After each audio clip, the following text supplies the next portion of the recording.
It hits again. Kevy, he's done it one more time. The Chaos Storm! Claire jumps in with the Grand Slam! But in a three-man Moonfall, and it's just lights out for Direwolves, just like that. The showstopper. Look at the backline. It's getting melted. Something right now, Sonic Wave is there, it's getting lower and lower. Oh! But they've stolen it! Mammoth have got the Baron! He's gonna fall on down, it's just too much damage! Rest in peace!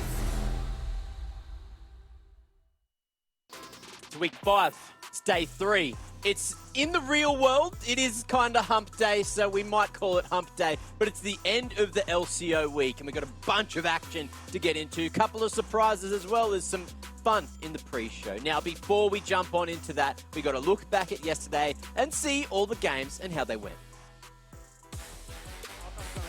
20 seconds left for the Baron, the turret goes down. Beautiful trap there by the Victor.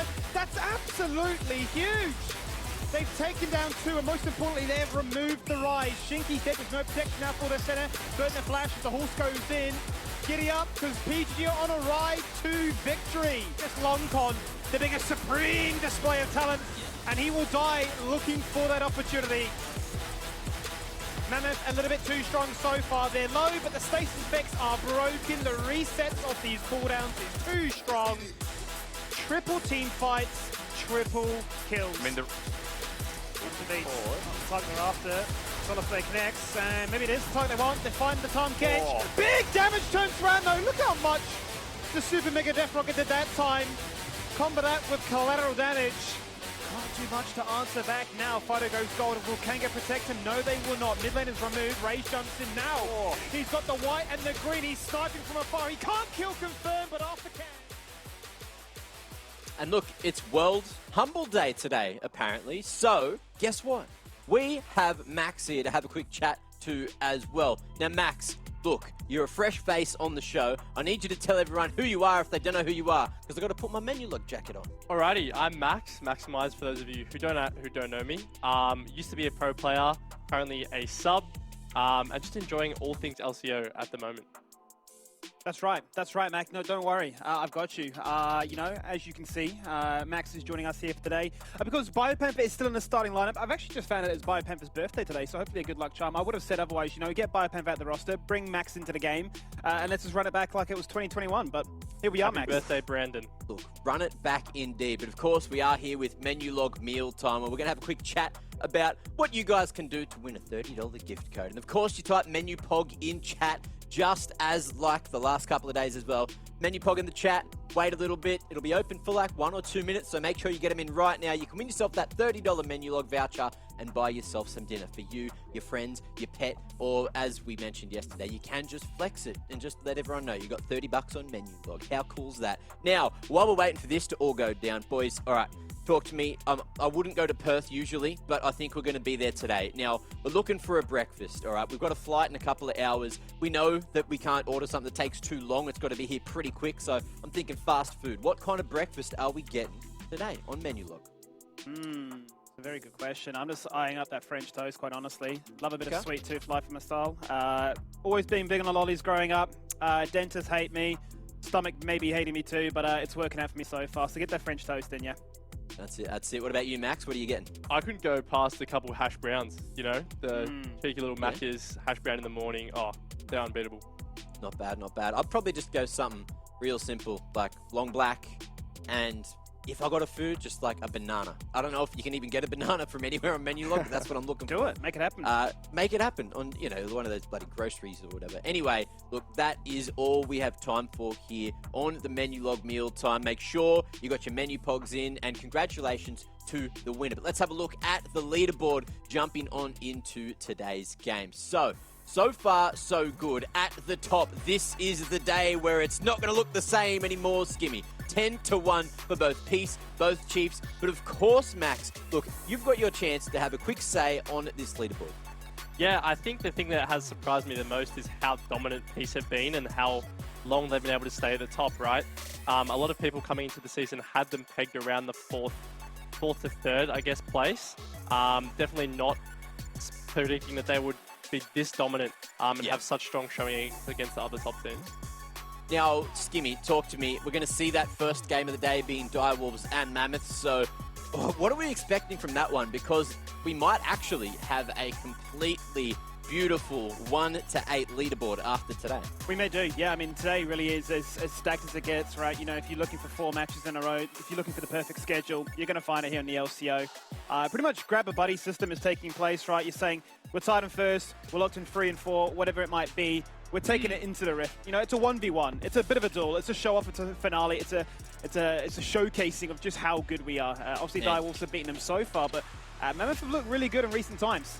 That's it, right? It's just going to be the day of bloody showdowns. All these teams want it, but who's going to want it more, of course? Kicking off the day, we've got Direwolves up against Mammoth, 7 p.m. Following that, Order and Pentanet, which I saw was the Clash of the Clowns over on social media, so not too sure why, but it should be a fun time. 8 p.m., the one that a lot of people are waiting for is the Chiefs up against Peace. Who's going to take the cake there? And then 9 p.m. to round out the night. An entertaining one, Kanga up against Gravitas. Now, Max, look, there's probably one obvious answer, but tell me which game's the most interesting for you?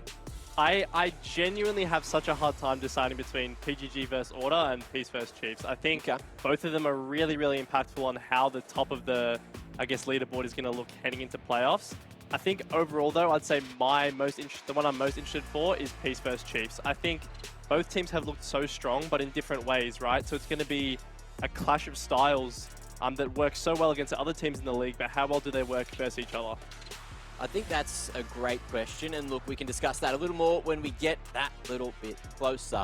But for now, let's move on into the pre-show. I feel like, look, this first game of the day is actually one of my spicy ones, because when you do get towards that sort of middle bit of the table, that's when these teams just really, really want it that little bit more. And look, speaking sort of the middle of the table, Max, you've chosen a couple of players who, I guess, a slept on or resident sleeper. What did you say they were again? I think these are some of the most slept on players in the LCO. I think these are players who haven't been receiving as much credit as they should have, and I think they can definitely take over a game if given the opportunity. So the first player I wanted to bring attention to is Kyosei. I think ever since he joined the league last year as a rookie, he's been having really consistent performances, and his ability to link up with his jungler and get stuff done on the map is really the key to Direwolves' success. And you can see there he's got 6 solo kills.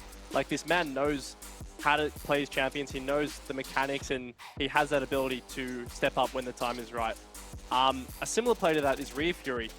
For everyone who saw his game against PGG, he essentially solo carried that game, right, on the Trendemir. So another young, hungry rookie who I definitely think has something to prove in the LCO.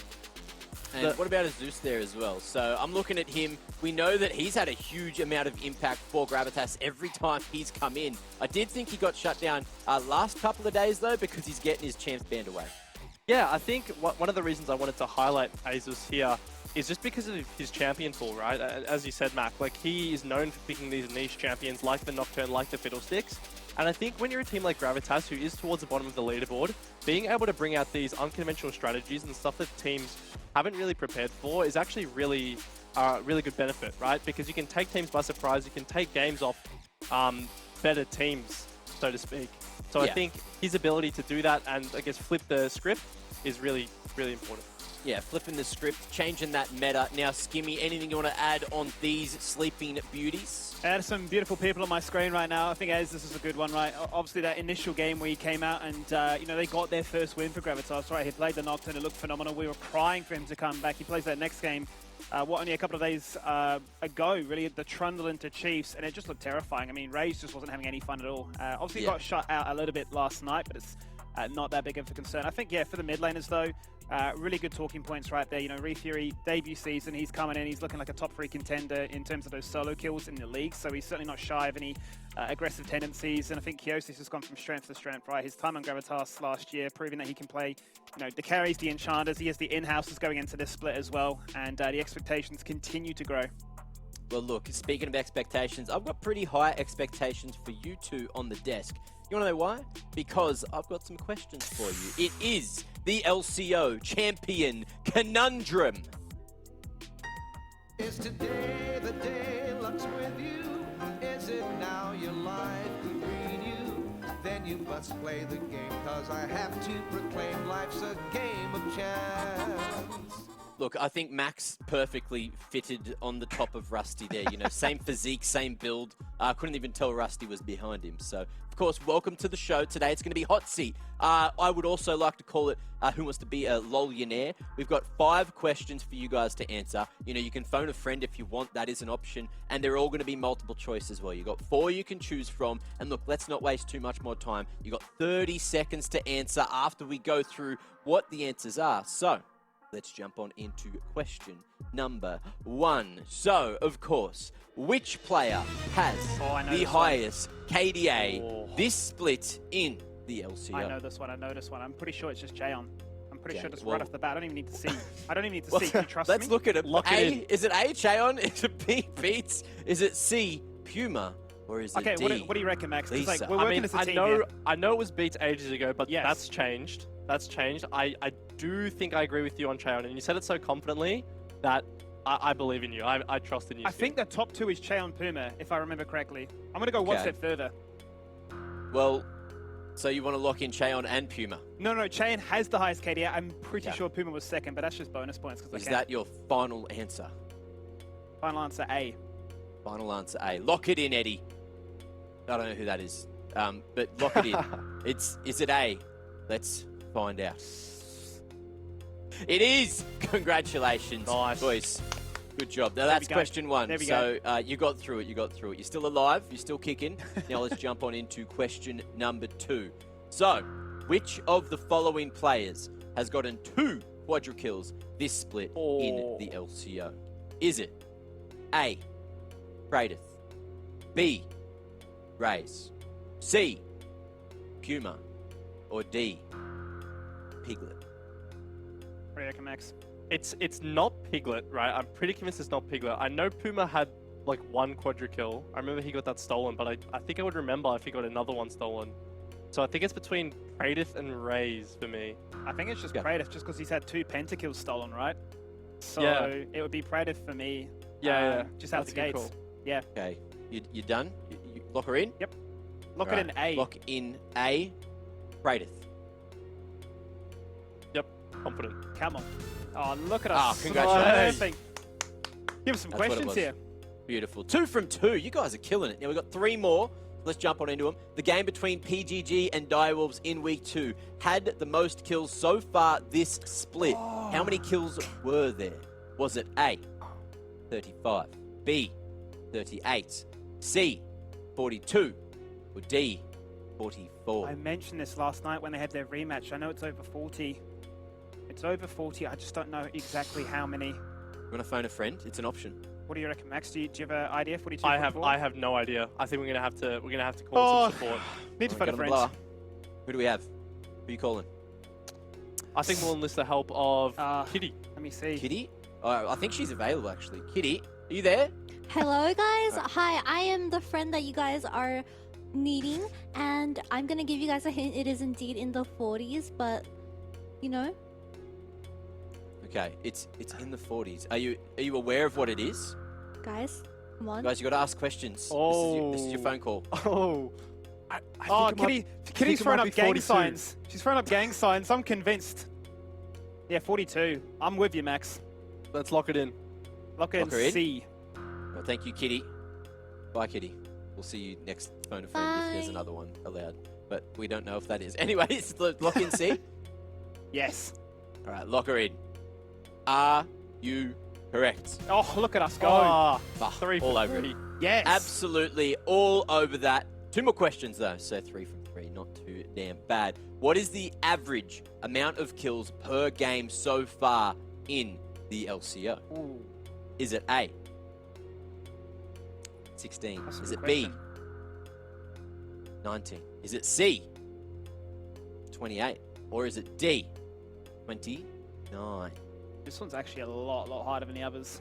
Yeah, I feel like it's one of those questions where you almost never want to go for like either of the extremes, right? It's always like those are the distracted answers, and it's either It's like the 2 in the middle. Yeah, I agree. I think it's a safe bet, eh? But it's such a big jump from 19 to 28. It is. Is it that big of a jump though? We got some goblins in this region that are just pumping out KDA stats. We got others that just want to bum up a storm, right? So I have it on good authority. You got 10 seconds to lock 10 this seconds. Shit, what do you reckon? I'm gonna go 19. I'm gonna say 19. 19, let's be passive. about Yeah, you, let's Skimmy? go 19. Oh, Yeah, I'm double all right, down. lock her in. 19, lock it in. Please. Were they correct? 4 from no, 3 from 4. Oh. You've dropped the ball. But you're still Always in it. go aggressive. Fortunately, you're not out just yet. We do have a backup question just to give you some amount of exposure or something. Not real money because we're not paying you money for this. It's just all about that exposure bucks. And knowledge dollars. Knowledge dollars is what we're going to pay you in. Now, 5, the final question. Name the 3 champions with the highest presence in the pick and ban this split. Is it A, Caitlyn, Trind, and Jinx? Is it B, Caitlyn, Jinx, and Aphelios? Is it C, Caitlyn, Gwen, and Jinx? Or is it D, Caitlyn, Trind, and Gwen? Oh, I would have thought Corki would be amongst that, hey, but I guess Corki just dropped off an absolute cliff.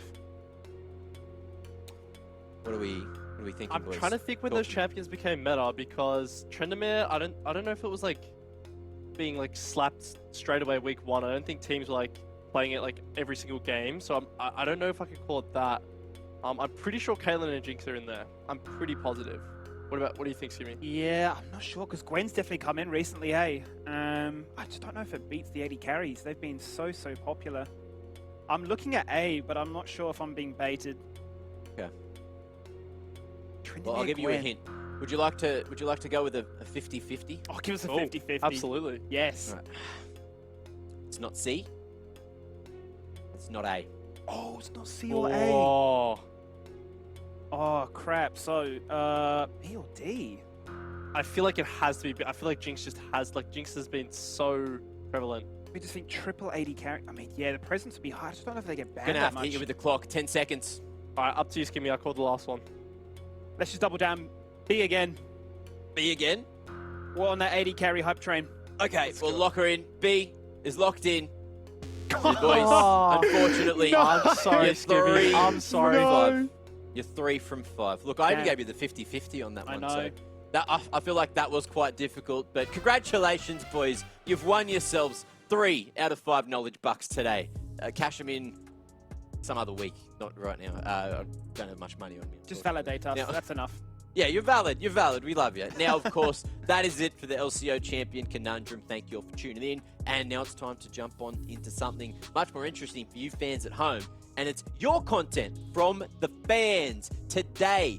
Make sure you're at an LCO, hashtag an LCO, and sending in your mad plays, your sick things that are going on in your solo queues, in your ARAMs, if you're like Skimmy, having a fun time. Of course, True. Can be some pentas, can be some weird interactions if Rusty's in the chat, or it could be something else as well. Now, I believe we do have one.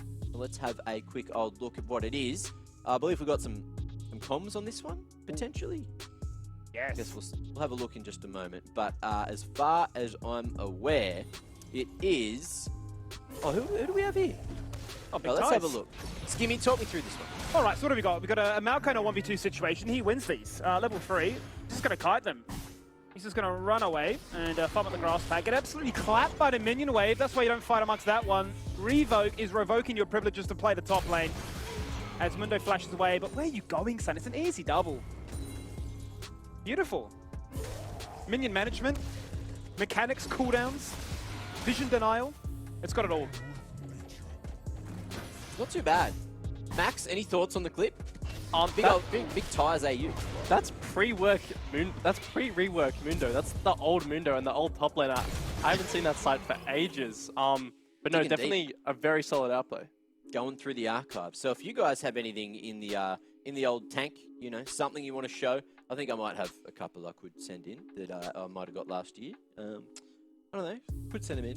Maybe. I guess we'll see. We'll see if many people send their clips in today. If not, then I'm definitely sending some in because why not? Huh? Now, of course, that's it for From the Fans. If you do have some sick plays, send them in at LCO, hashtag LCO, and just jump on over to the LCO Twitter so you can see the tweet where it's asking for the clips. And if you link them there, that's the easiest way to do it. But of course, we've got to talk shop. We've got to talk game time. It is Direwolves. It's Mammoth. Now, Max, please tell me about Direwolves because they have had a okay run so far. They're still trying to work out some things, and oh, we got a change up here. Yeah, wow. Okay, so Bulldogged in the jungle. Big dog. That changes things. We definitely all wanted to see him back. I'm not sure we were anticipating that he would be playing jungle, but this is definitely a spanner in the works, right? For Direwolves, their mid-jungle duo has been the key to their success in almost all of their wins. So it'll be really interesting to see whether Kyosei can adapt to playing with a less experienced jungler or whether they're just going to fall over. I think what's going on here is he was chasing the Krugs to try to help someone out, but then he turned into a Krug himself. So we'll see how he goes, see how he fares in the jungle. Skimmy, anything you want to say on this little roster swap? Oh, I mean, it's crazy, isn't it? I mean, you know the relationship between a jungle and a support. They're roaming, they're placing vision together, they're getting it done together. So if you can have two supports on a roster, surely, if there was ever a time for them to try and shine, that would be this game. That's it. Keep roaming. You know how it goes. Anyway, go into Mammoth, jump on in and have a look at what's going on over here. Roster looking normal. The 5 that you're used to coming through. So I feel like they've got that going for them, but also, you know, coming out of yesterday, I feel like they had a very strong day yesterday, you know, really showing us what they're made of. Voice sort of dancing around like a madman on the Zeri. But still, the last 2 times these teams went head-to-head, it was a damn fun time at the office for Direwolves. And these boys, they've had a couple of weeks to get those ankles cranked right back, Max.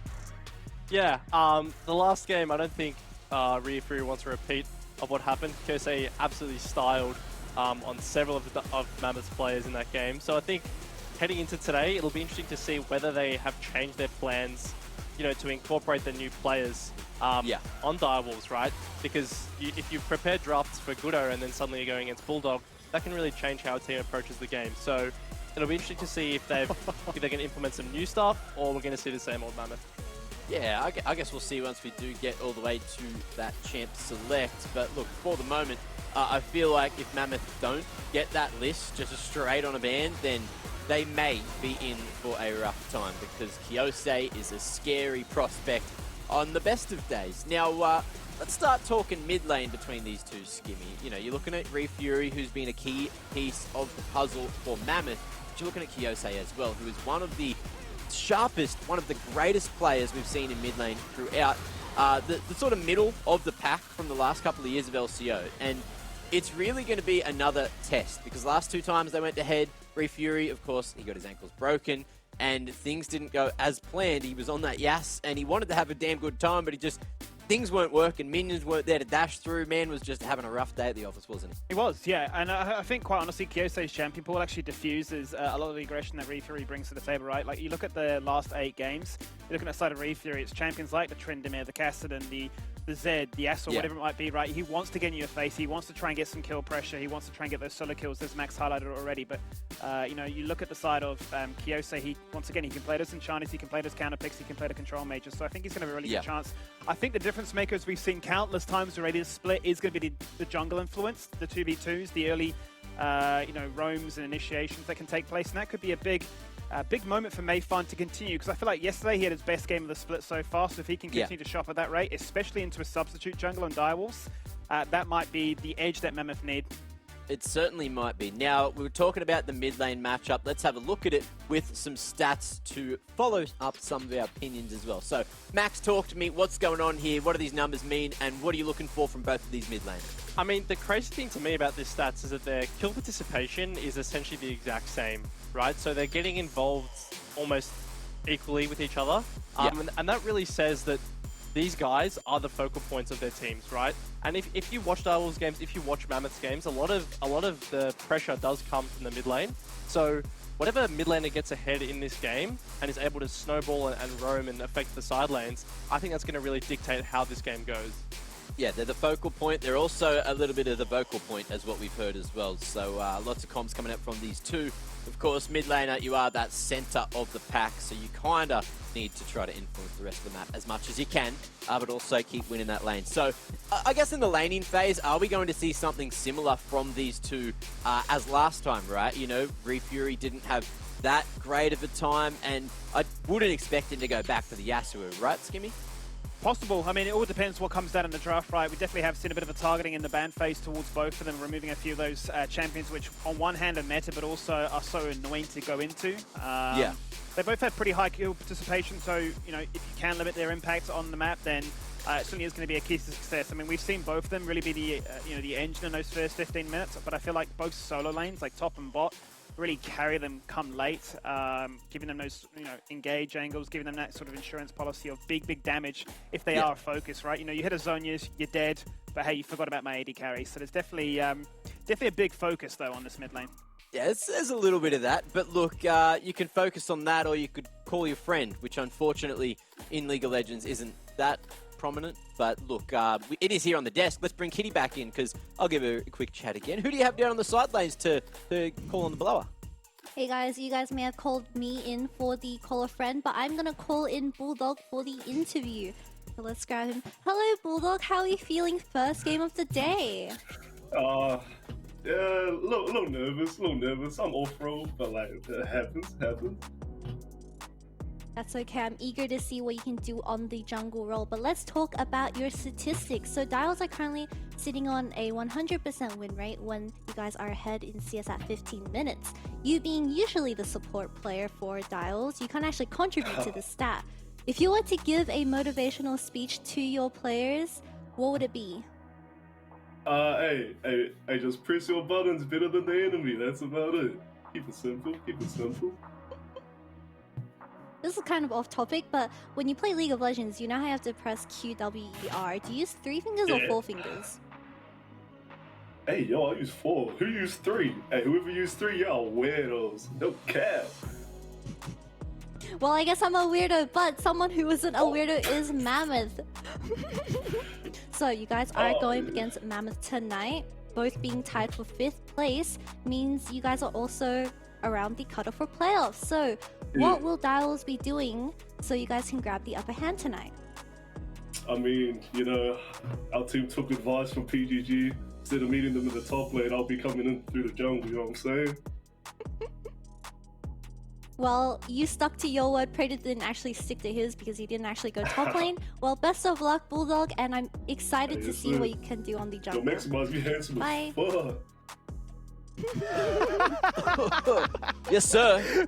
Yes, sir. He's Get him. so good. He's such a Can we get him personality. on for every interview, I love please? the dog. I love the dog. Man is so funny. He's full of content. And look, Max, you've got his tick of approval as well, so he's glad you're here. We're all glad you're here. Now, you have to be rusty in today's predictions, so we've got a decent couple of dubs there, you've got a decent couple of bells. Let's have a look at what you've chosen going into the first matchup. So, okay, joining me with Mammoth here. Skimmy and Kitty on there for Direwolves. Still confident in that prediction after seeing the change in the roster? Yeah, absolutely. I mean, double down on it. I'm just on the Kyosei hype train, so give me some of that. Also, I just like seeing them try and draft these wild comps. I've always been saying that. We're still hearing it from their coaching staff. We're trying to figure out what our identity is, but just give me all this wild wackiness. And if you're going to bring in a sub-jungler, which is your usual starting support player, then it's going to be absolute mayhem. Well, you did hear that they're going to take a ticket out of Pentanet's book today, so that could be leaning towards something. But of course, Max or Rusty, whoever you are, why have we gone for Mammoth? Well, I think that I did change this after I found out about the roster swap, by the way. So before that, it was Direwolves, but I think that the Direwolves mid jungle, like I was saying before, is so integral to how they win games that having a sub jungler come in, it just sort of throws the whole plan through the loop, right? So I think that if Mammoth are able to capitalize on this and put pressure in that mid jungle, that that can actually be an avenue for them to win the game. Okay, well, let's see if that rings true. Kitty, what about you? Okay, Direwolves, why? Well, I didn't know about the Direwolves role swap before I did my predictions, but if they can win with Zeri top and win so convincingly, I'm not going to be surprised if Bulldog can do something wacky in the jungle, Because it's Bull God, you have to believe in him. Ooh, are they going to be able to get Zeri top, though? Because we've got Voice in this game, man. Wants it too. He does play a bit of Zeri. We actually have 3 Zeri players going into this game, so Zeri can be flexed in multiple lanes. So I'm going to be really excited to see if the Zeri gets taken off during Champ Select. But yeah, I'm excited to see for this game because they're both tied for 5th. Yeah, they're both tied for 5th. Of course, that is the other talking point, that one of these teams is going to be moving up the leaderboard, going into that solid 5th position, and one's going to be staying where they are, but it'll turn into 6th because it's not going to be a tie anymore. Now, talk to me. Are we going to see anything crazy here? Are we going to see Direwolves pull out like an unthinkable champ comp? I imagine you're probably looking at mid lane getting a counter pick. So I imagine Kiosk is going to try and find a counter pick matchup, have his champion saved. I think there's going to stick to a bit of a generic template. I'd imagine just, lock in your AD carry, lock in your supports, perhaps even your junglers, and leave the counter picks for mid and top, because they seem to be where the most volatility could be found. Okay, has anyone here actually seen Bulldog play jungle before? Do we know his champ pool? Is it played in solo queue? No, I've never seen it before. We're going Not in one. blind. Oh no.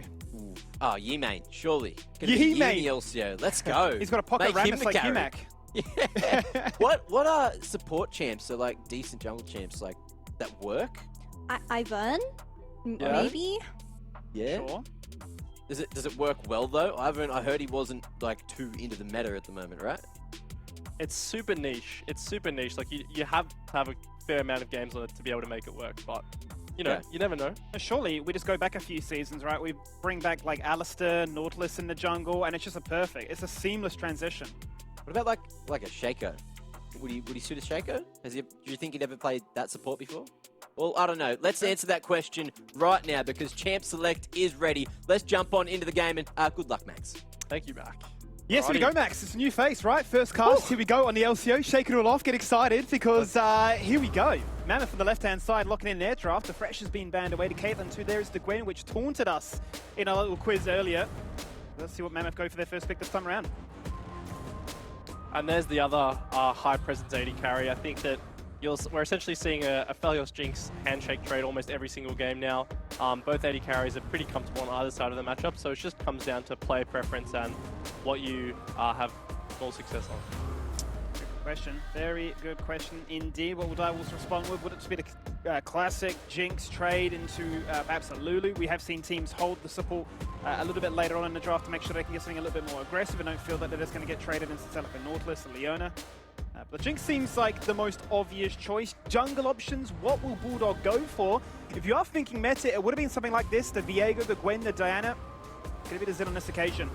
And this is, I really like this from Direwolves, to be honest. I think having a sub-jungler coming in, you really want to secure a really stable jungler. And Xin Zhao is exactly that. He's a very stable jungler, always able to provide value. On that 1-item, 2-item power spike, he's always going to be a really strong duelist and effective in fights. So picking this champion early for Bulldog just means that they're sort of covering up their weaknesses and removing their area for exploitation from the side of Mammoth.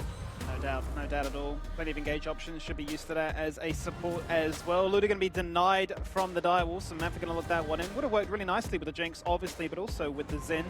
The wild growth has been absolutely huge, and obviously the Whimsy for what it can offer in a lot of these team fights, be it aggressively or defensively placed. But I feel like the draft is going much the way we anticipated, right? Locking those junglers and locking those bot lanes. Now, this would be interesting if Kiosi just goes out the gates, blinds a LeBlanc, and says, I don't care what you pick, Refury. Kiyosei LeBlanc is it's just a pleasure to magic. watch, isn't it? Yeah. He does something with the champion, and he's almost always like popping off in the game, right? So I think it does make sense with the Xin Zhao. It's a very strong mid-jungle pairing. I'm wondering if they will pick the Akshan here, though. No, he was actually the first player, I believe, when Akshan was available to be played in competitive to bring it up. We've just not seen it ever since. It's just gone. And Ari's just another great pick, right? Especially if you are trying to, I guess, have a bit more carry potential. Ari is just so great at shoving waves, roaming to a side lane. You've got up to 8 dashes now on your ultimate, right? If you do manage to get all those resets. So it's a very high mobility champion and can really run over some team fights if left unchecked. Did have the best debut when he brought it back on this brand new patch of 12-3, but no doubt we know what he's capable of when he has this champion in his arsenal. It does beg the question now, what will they do in this banning phase? Are they going to just look to try and target some of these mages in the mid lane to make life a little bit easier for him? Or will they target towards Tron the Pom to limit his impact with what have been some very impressive engages?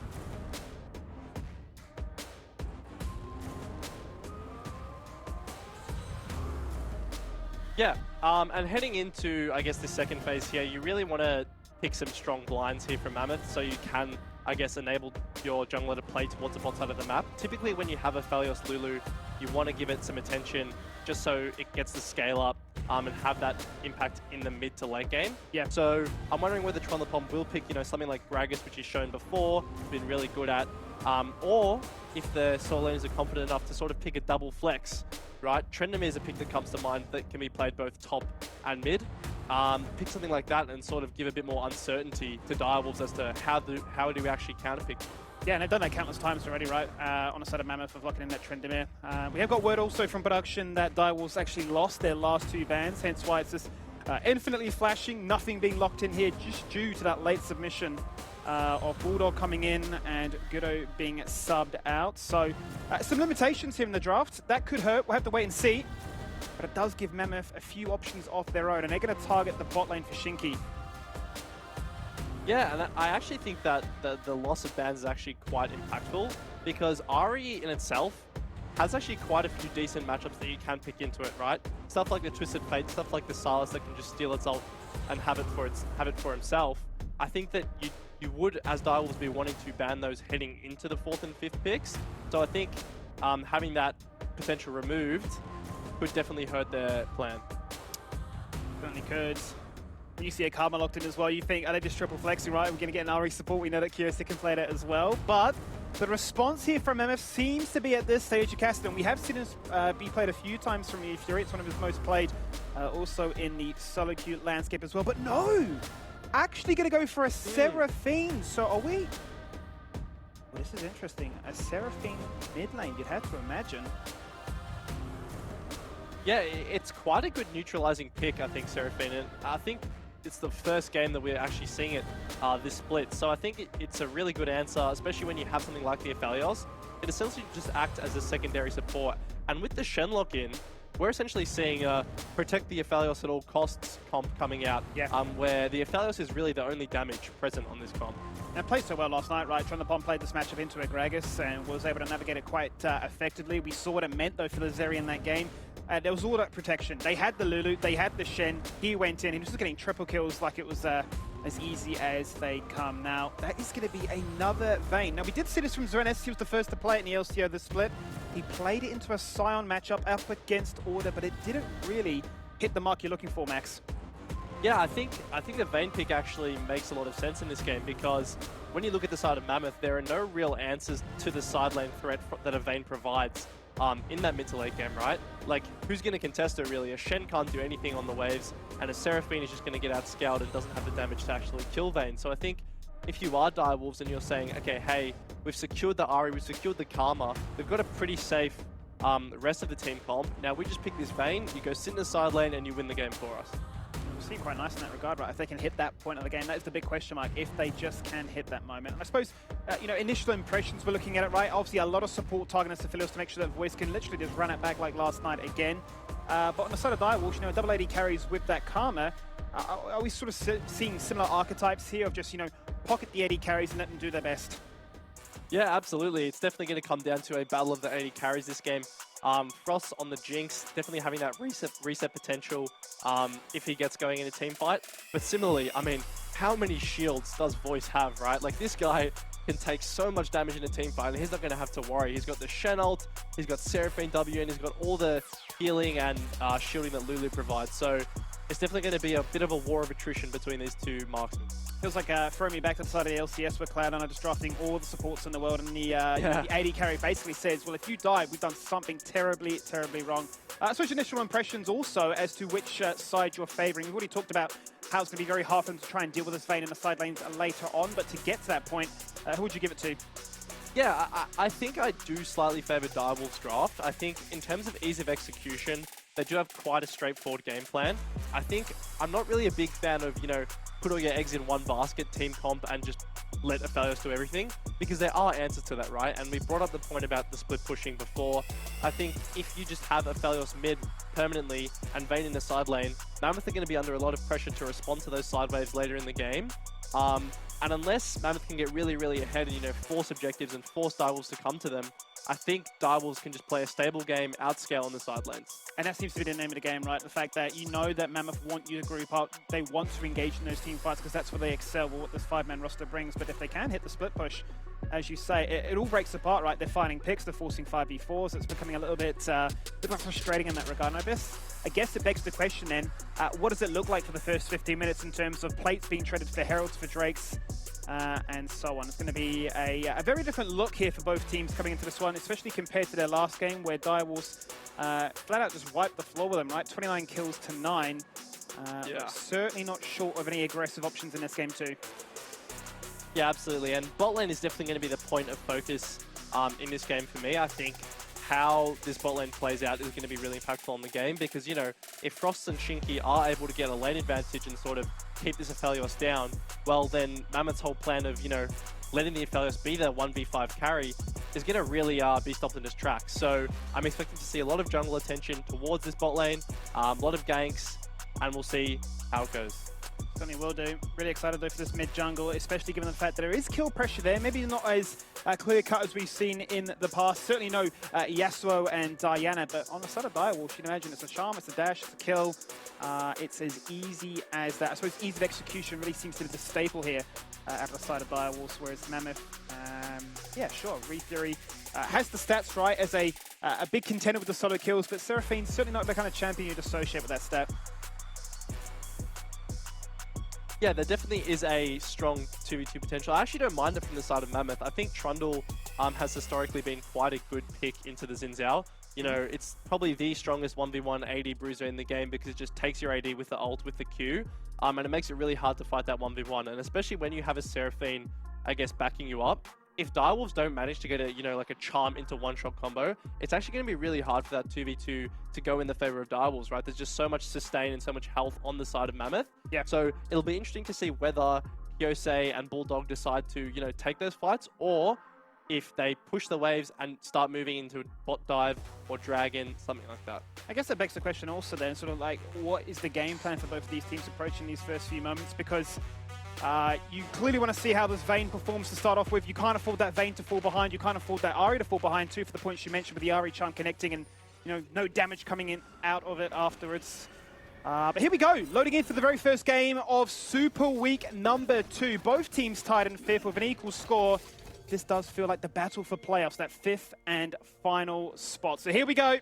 And let's jump into a coaching interview and bring back the coach of Direwolves in Velexis. Hi, how are you going? Yeah, very good, very good. We were just mentioning before, you know, you're tied in 5th with Mammoth. It feels like a big, big game in that regard.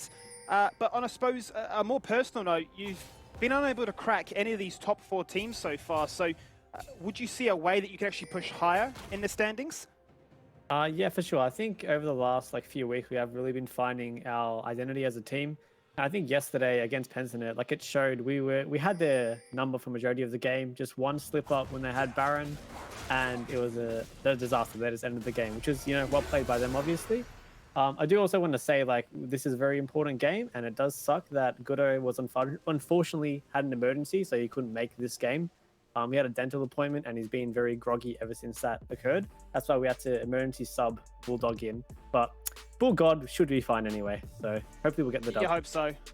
Absolutely. You hope that Gudo gets well soon as well. But yeah, obviously a big talking point, right, about the fact that Bulldog comes into this one as that jungle. Max was actually mentioning, you know, if you're looking to give somebody you know, ease of execution, Xin would be right up there at the top of the table. Yeah, in terms of the comp differences, we're looking at Mammoth go very much in the protect the Aphelios, he will win us the game, but your comp much more about breaking them apart. Yeah, for sure. We're going to find, you know, Kiyosei on Ahri is just goated. So I'm very surprised I actually left that one open. We'll be able to find the angles, and maybe they can pill Voice to 1v9, but I highly doubt it. Nathan is cracked.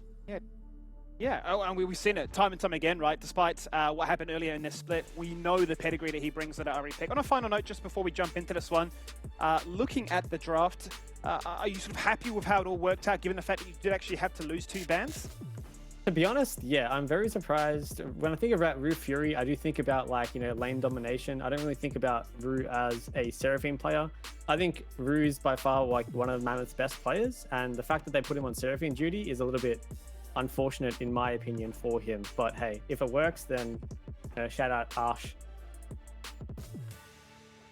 Indeed. Well, fantastic. I appreciate your time as always, Velexis, and look, we're going to crack on with this one. Cheers, thank you. I think actually you raises a really, really good point, right? Because, I mean, at the top of the show, it's almost like you've cast the curse. Welcome to the industry in that regard, right, Max? You know, you bring up Re-Theory and Kiyosei as being like the players to watch. Yeah. And then you look at the match history and you go, this is what he's going to bring to the table. You're looking at those Yones, those Yasuos, those Zeds, whatever it might be, and he's like, you know what? Watch this for a second. Complete flip of the script. Seraphine, baby. Yeah, and yeah, that actually was a very good point and something I wanted to touch on as well. It's like, when you do have such a good mechanical player who can play for that lane dominance, it's sort of just a bit like, oh, you've picked him Seraphine, you know, and that's not to say it doesn't work. It's not to say they haven't been practicing it, and it can definitely win the game, but it's just not what we were expecting from Ryu Fury. I suppose it's also, you know, testament to the confidence in the team, right, to have that, you know, trust in them to, you know, play these different styles of gameplay. That has worked for them so far. It gave them an upset win against BGG, but Mac, few hiccups getting into this one. Oh, Kitty's back with us as well. Hello. We're all here, the whole Hi, damn the game. family. Yeah, just to come and give some more hot takes and opinions before we jump on back in.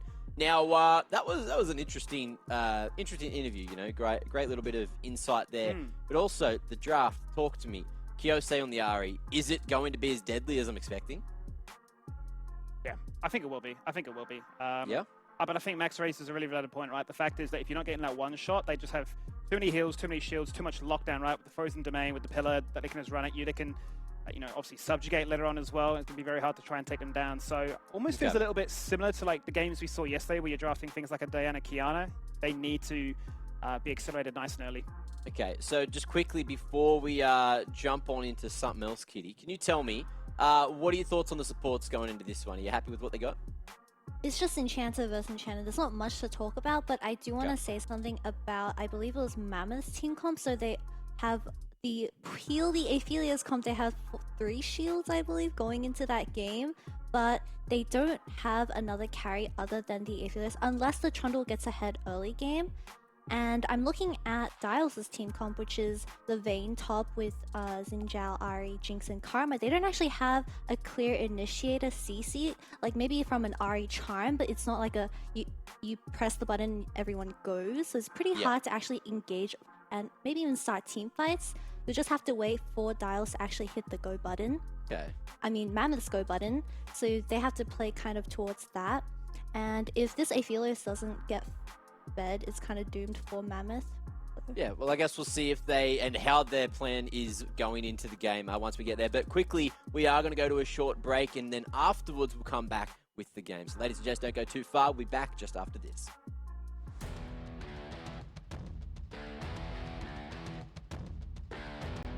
Top lane is just the 1v1 role. It gets a lot of bad rap, but I think it's the best role in League of Legends. I think it has the most diverse champ pool. It has the most unique champions. The champs that are played in it are very overstated. Top lane in pro play, not that great. Solo queue, not bad. There's so much strategy to top lane, more so than just the trading. You want to like lean your pressure into mid, or you just want to keep perma-basing into item buy.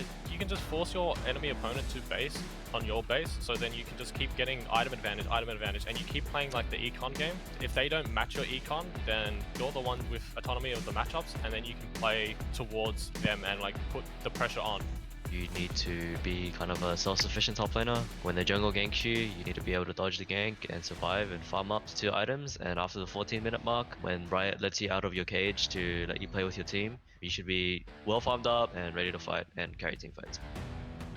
So if I'm playing someone like Jess, probably prefer to be grouped up with the team, start poking early. Kali or something, look for a flank. Try to get behind the enemy team. Try to get a little sneaky up in their backline, you know? I definitely do recommend champions like Aurelia, Fiora, even Riven. Tryndamere is really easy, he's really broken, and he's really fun. I'd recommend Tryndamere for sure. Watch a montage, get hyped, play it in solo queue, try to do the fancy mechanics that you see. There's no reason that you guys can't do it too. I was hard stuck silver for like a year.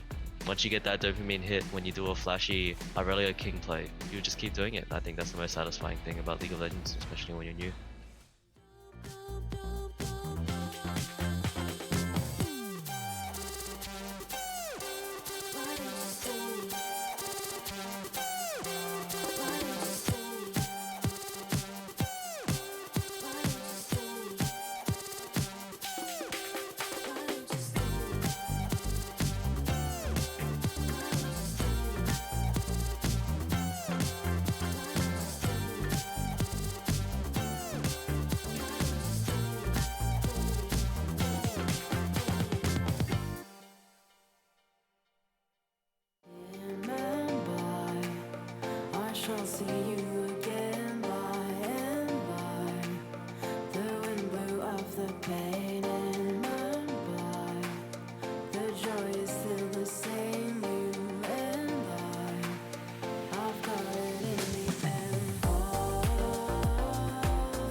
previous day. It's getting low and low. Oh! But they've stolen it! Mammoth have got the Baron. Ladies and gentlemen, welcome back to the LCO. We're about to get underway with the first match of the day, but first, we're doing a little workshop. We're getting old mate Max warmed up, as well as everyone else, just getting the linguistics all down and sorted. It is, of course, the casting warm-up. Now, I've put a tongue twister in the Discord for us all to read, and it is: Susie works in a shoe shine shop. Where she shines, she sits, and where she sits, she shines. Now, we all have to read it as fast as possible, and whoever ruins it is probably going to lose their job. So, Skimmy, you're first. Oh, shit, here we go. Well, let's just get that one out of the way, because I'm probably going to say it otherwise. Yep.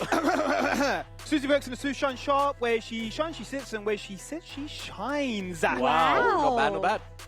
Okay. Susie works in a shoe shine shop. Yep. Where she shines, she sits, and where she sits, she shines. Okay, now, Kitty, your turn. Go, go, go. Susie works in a shoe shine shop. Where she shines, she sits, and where she sits, she shines. Oh. Yo, that's not bad. That wasn't bad at all. I us don't know how go. much more time we got, but I reckon, Max, look, you can tidy that one up. You're going into a cast. let's go again. 3 times quick. Susie works in a shoe shine shop. Where she shines, she sits, and where she sits, she shines. Yep. 2 more times. Go, go. I'm not meant to be a play-by-play. Go. Susie works in a shoe shine shop. Where she shines, she sits, and where she sits, she shines. One more. Susie works in a shoe shine shop. Where she shines, she sits, she He got done! And on that note, Kitty and I are out of here. Good luck keeping your job after that one, man. It's my first broadcast, man. Thrown right under the bus. Oh, dearie me. Well, let's load back into this one. Looks like we had a few bugs in that previous lobby, so we went to a break. We've come back, and looks like this time, fingers crossed, we are ready to do it justice. I suppose more so than anyone probably is Zerenis feeling the love of that one, because he looked dead. Yeah, I mean, it's really cheeky from Mammoth. They've sort of switched up their whole level 1 plan here, as we now see them walking to the top lane bush. But yeah, definitely right. Zoranus was looking like he would have to blow essentially double summoners there, and that's not something you want to be doing when you're playing a Vayne in the early game. Certainly isn't. And he is going to spot that one out nice and early. Got a ward in the Pixel Brush top Riverside too, so isn't going to be under any real threat of being punished here for an early first blood. Here's going to drop a ward onto the enemy red. Keep tabs as to where Mayfan might be, but this time, a little bit of a safer start. Yeah, no fancy level 1 shenanigans. I like the idea from Zoranus. I think you just have to respect when the enemy mid laner isn't showing on that first wave at 130, that he could be up to something. Maybe now's a good time, whilst we load into this one, to quickly recap what we were talking about before briefly, bring everybody back up to speed on what these comps can offer. You look at Mammoth on the side, right? It is very much protect the Aphelios. If the Aphelios falls behind, you're probably panicking, you're probably crying, you're probably really upset in that one. They want to stay grouped up together, right? Offer all the support, all the protection, so many shields, heals, and all the rest. But on the side of Direwolves, a lot of pick potential, also a lot of split pushing. Absolutely, and I think that's the sort of main difference we see here is Mammoth want to stay grouped as 5, maybe have the channel off in a side lane answering waves and just threatening that ult, but it's all about the Aphelios, right? And on the side of Direwolves, you really have both the Vayne and the Ahri that can scale well into a side lane threat, and then you just have your core of Xin Zhao, Jinx, Karma sitting on mid waves, making sure you're not losing too much, while your side laners really get to work. We're going to see a fair bit of work being put into the bot lane, right? Shinky putting in some pain and punishment with the early Q.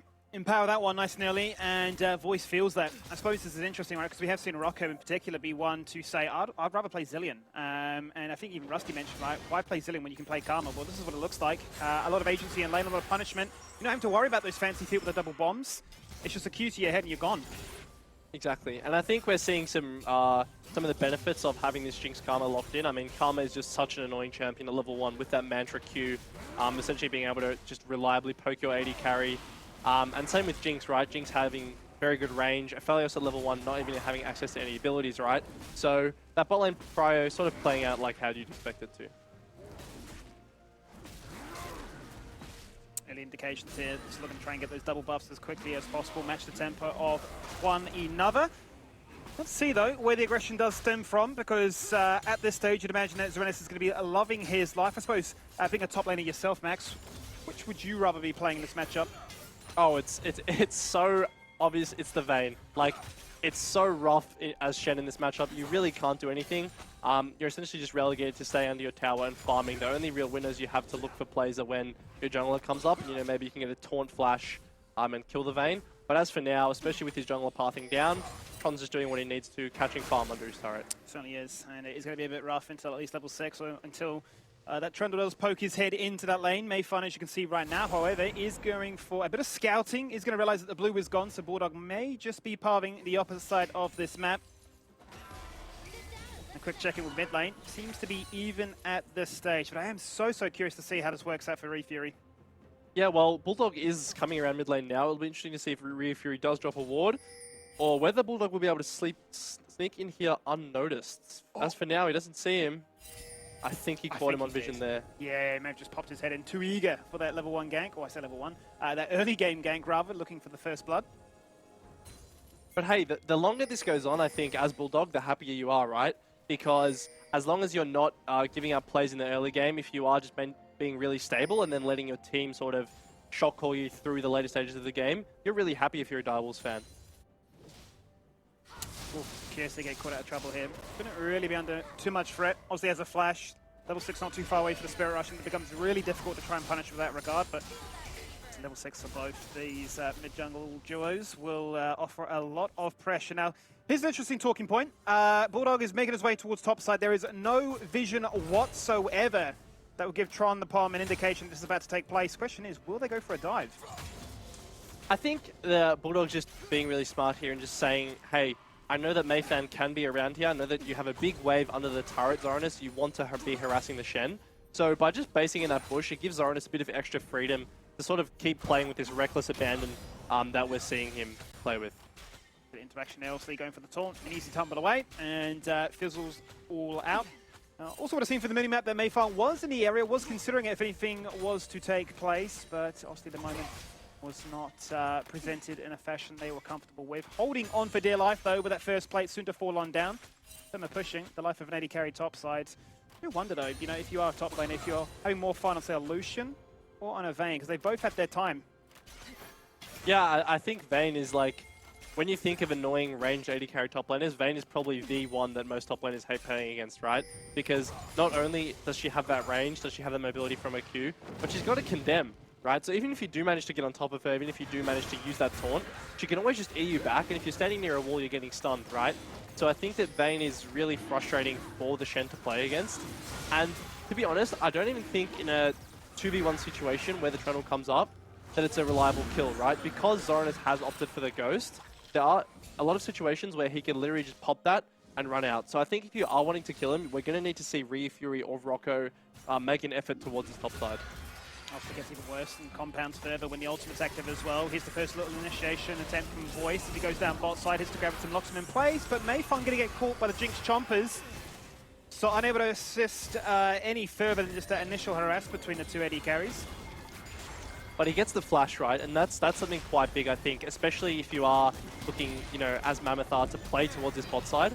Having a Jinx with no sums means that, once Seraphine has the ultimate, which she does now, it's going to be actually quite easy for her to roam down towards bot side, line it up with the champion, get it and get a kill, right? And if you're Mammoth, you are playing to get your Aphelios ahead, so what better way than by getting a couple early kills on him? Yeah, certainly is. And Encore has such a deceptively long range, especially when you're targeting multiple champions, right? It just extends all day long. Feels a bit like Senna with the Piercing Darkness, your Q.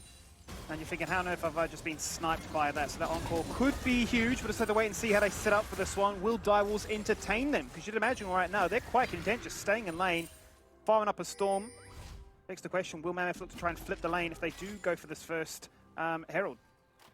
I think playing for a Herald is actually really important for the side of Mammoth. I think Aphelios, we've all seen Aphelios have red, white gun, run top lane, somehow get all 5 plates with the help of a Herald, and then sort of snowball the game from there. So I think if you are Mammoth, maintaining control around this Herald should definitely be the play. And we can see here, Rocco has based and is heading up towards that top side of the map to help get vision. May just be a match of that as well now for the AD carries. Looking to try and farm up one more minion away. Frost has gone back to base. Looks like Voice may be staying around for one more here, so the call has been made. That's going to be a 4-1 split. The rest of the team are going to pick up this Herald. Will Direwolves go for a contest? That is the question. It would seem risky, but without the Aphelios, perhaps there's a chance. They are flanking. Tries to go for the steal attempt. The charm connects on towards the Trundle. Trundlepom looking for a taunt. Not going to find it. Encore goes across, but it's only onto Zerenis. Not the target they're after now. Mammoth are grouped up together. This is a disastrous fight for them. Spirit Rush comes across. Kios is exhausted. He needs one more Q. Orbital Deception is enough in the end, but a double kill from Frost. Direwolves deploy quicker and have a numbers advantage, and we're into another pause. Oh no, we've cursed it again. But that was just a great fight from Direwolves. I was a bit hesitant at the start because Bulldog only was level 5 to Mayfound 6. But I think Mammoth were just really indecisive about whether they wanted to just get out or fight, right? We saw them, commit the Seraphine ult top, didn't hit anyone. And then once you've sort of blown those cooldowns, it's really hard to win a fight because obviously you do have the Ari charm coming through. You do have a lot of single target damage from the side of Direwolves, right? So having that 3-0 fight, yes, Mammoth got the Herald, but you definitely take that as a win for Direwolves. Yeah, you certainly do. And it just feels rough. It really does feel rough, the fact that you're trying to take that one and you're investing the idea of, look, we'll just get free plates bot. Like you mentioned, even if it is going to be about the Herald at this initial moment, you've gifted Direwolves a chance to group up and basically flip the script, play your gameplay against you. Absolutely. And what we've seen is CS leads, top lane, mid lane. Direwolves are essentially winning across the board, and those kills only really serve to further that advantage here. If you're Trundlepom having to come back, against the Vayne, who's 20 CS up and now has 2 assists, it's going to be pretty rough. It certainly is. It's the 2k gold lead already so early on into this game, and now you have to ask the question, what can they do with this Herald, right? How many plates has Voice been achieving in the bot lane whilst that was all going on, and how can it look to try and claw things back? Because I think you hit the nail on the head, right? You're winning an initial skirmish, the first of the game, but you're also up some significant margins in the CS across the board, really. The most prominent would have to be top and mid, up I'd say 20, and yes, a scary proposition to find yourself in so early on, but we'll wait to see what's got on. Hello again, welcome back, here we go. Back to the LCO podcast. I think, Max, you're pretty adept at those, aren't you? Yeah, welcome to that LCO show, guys. But in all seriousness, I think the one, just to talk about that game a little bit more, was the one bright spot for Mammoth was that Voice was left uncontested down that bot lane. Being able to shove waves in, maybe hit the turret a little bit. So your Aphelios is probably the one that's got least affected by that play, but still, a very nice early game from Direwolves. It was a very nice early game, and some very nice people is our panel. So let's welcome back everybody onto the desk once again. Kia ora, everyone, and here we go. It wouldn't be the LCO show without everyone here, right? Of course, we're having a good time down on the sidelines. I think Kitty got a meal interrupted, which is very unfortunate. I did. I had to go clean up before I got chucked back onto the desk. Yeah, was it popcorn? Because that was a pretty entertaining start to the game, right? It's chicken palmy chips. But it's not. Is that the right way to say it, Mac? Palmy? Palmer? Palmy, yep. She nailed it, hit the nail on the head with that. Max, what's your thought on that? I say Palmer. Yeah, because you're from Melbourne, that's why. I know I'm probably already going to get kicked off the broadcast, so I think I can say that I call it a Palmer anyway. But yeah, no. Can't call it a Palmer. Let's get Rusty back. I liked it when we had the clean sweep on the desk, honestly. Nah, look, we'll take you. I'll take you out for a schnitty up here without all the extras. You don't need them, honestly. Now, speaking of extras, there was a lot going on that game to kick things off. I'm loving the Seraphine mid. I know, obviously, it hasn't worked as intended so far. Of course, that ult missed, and we're waiting for it to sort of have more impact. I think it feels like we haven't seen Free Fury on too many sort of AP champs, right? I think he's played Corki like once. Cassidy? Other than that, he played Cass that one time, true. I don't know if it's even the AP champions, Mac. I think it's just the style of the champions that he's been playing, right? Me and Max were mentioning just he plays aggressive lane bullies. He plays champions that are the focal point, right? That are the star of the show, that want to be the one in the limelight. You're playing Seraphine mid, you're basically saying, it's not about me today, right? Like, I just need an item spike. It could be a Moonstone into a second item, could be anything, right? Item sensor, any kind of item that buffs up that key carry. I'm done. I'm not farming anymore. I've got 2 items. I've spiked. Seraphine is like, her whole stick is like, it's all about her, right? She's walking around on a heart with a bloody microphone and singing the whole time, so.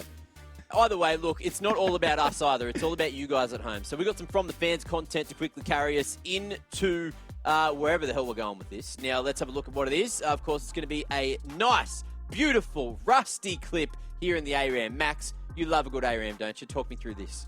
I do. I love it. Oh, he's not on broadcast today, but he's making us all wish he was. I mean, look at that, Akali. That's just clinical. Is he going to... Oh, he's done him. He's done him. Oh, he's done him. Okay, that was actually really nice. That was actually really, really well played from Rusty. I think the snowball mechanics are something that, like, obviously is exclusive to ARAM, but when it's done well, it looks really, really nice. Oh, one of them was And a that was just snowball. absolutely clinical. Right. If only he got this kill on Irelia, it would have been a pentakill.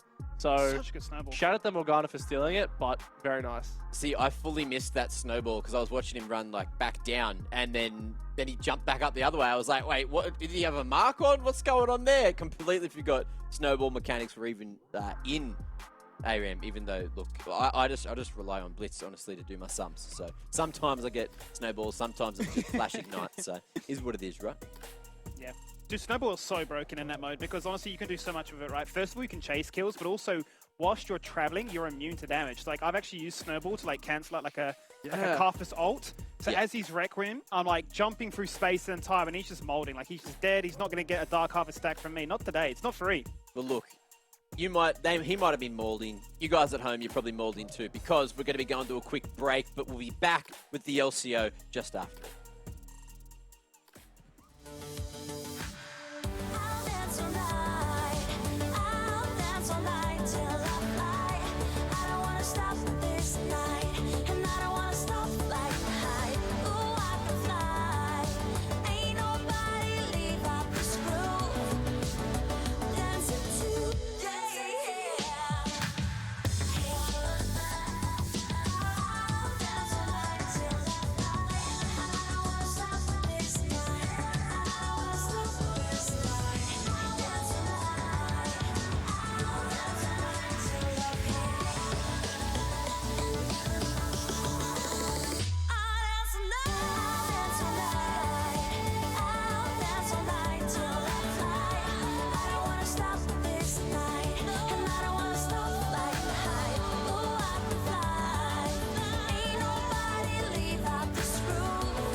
Broken pieces on the floor, like you've been walking on shattered hopes.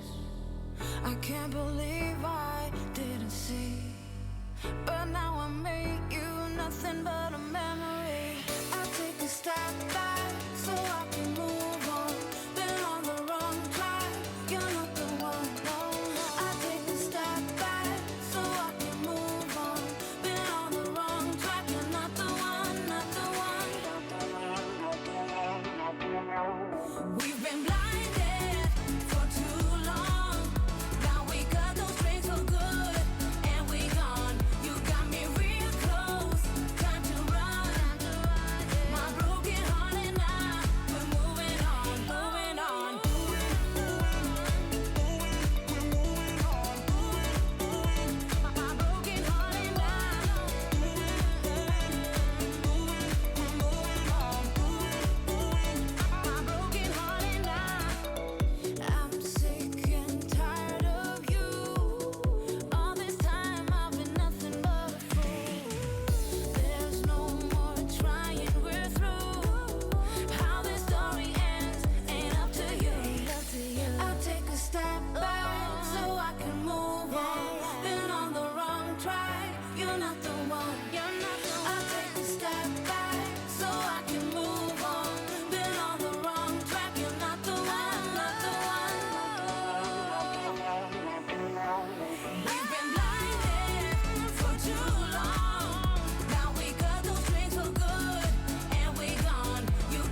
my feelings. Is it too early for you?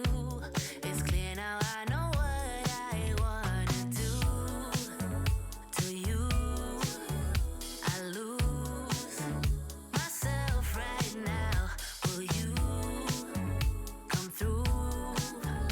Oh, babe, don't let me down. Baby, I'm your A-team. Deliver like you want me. Today you are my mood. Can't tell you what to do.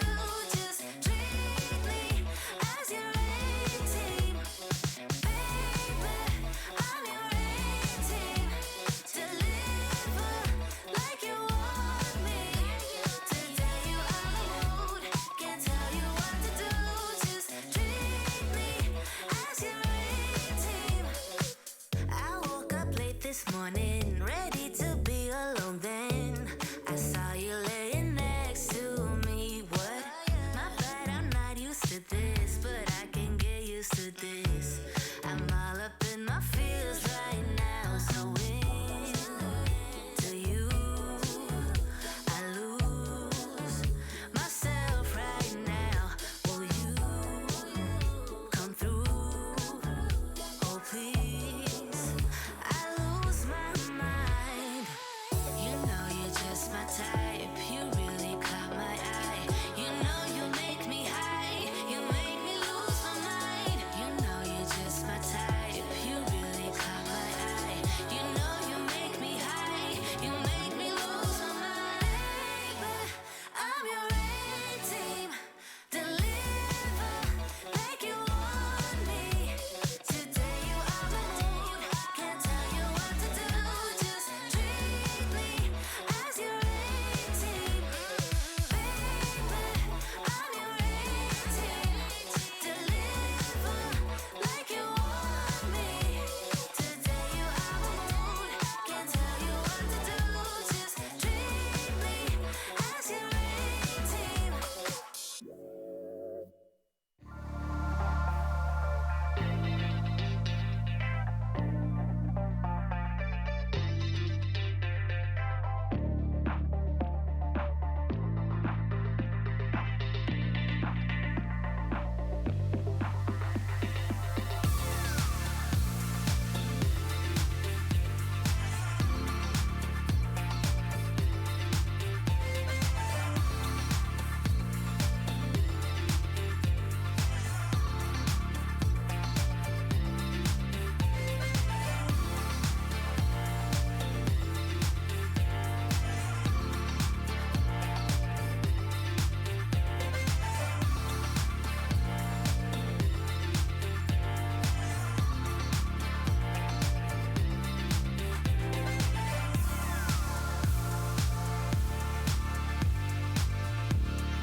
The Chaos Ball! Claire jumps in with the Grand Slam!